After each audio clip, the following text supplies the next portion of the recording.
Like many of those involved in the Irish Easter Rising of 1916, Roger Casement is now largely remembered for his commitment to Ireland and ultimately his death.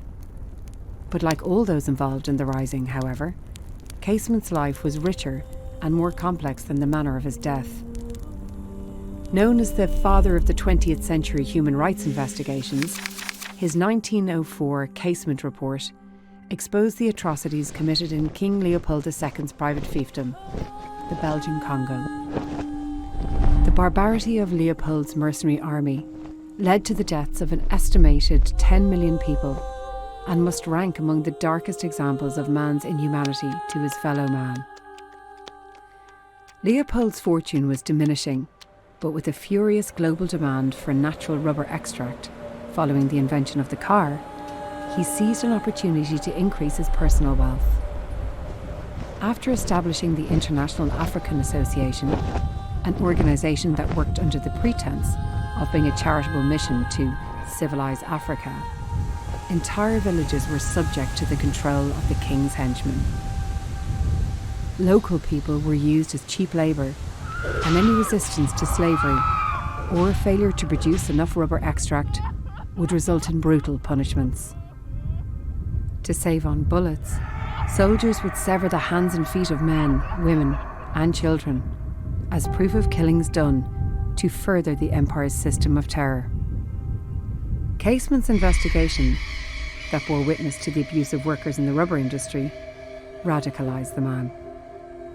He came to realise that exploitation and greed were business as usual for empires, including the world's largest, the British Empire.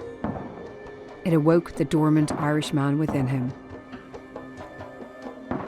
He wrote to his sister, "In these jungles, I found not only the true face of Leopold II, I've also found my true self, the incorrigible Irishman." Casement became an official Irish rebel in 1913 when he joined the Irish Volunteers and travelled to the United States and Germany to raise funds, access weapons and gain support for the Irish cause of fighting for independence from British rule. He negotiated a supply of arms and ammunition with Germany and made use of a captured English merchant vessel, disguising it as a Norwegian freighter. The landing was unsuccessful and the captain sank the ship and weapons before it could be seized by the Royal Navy.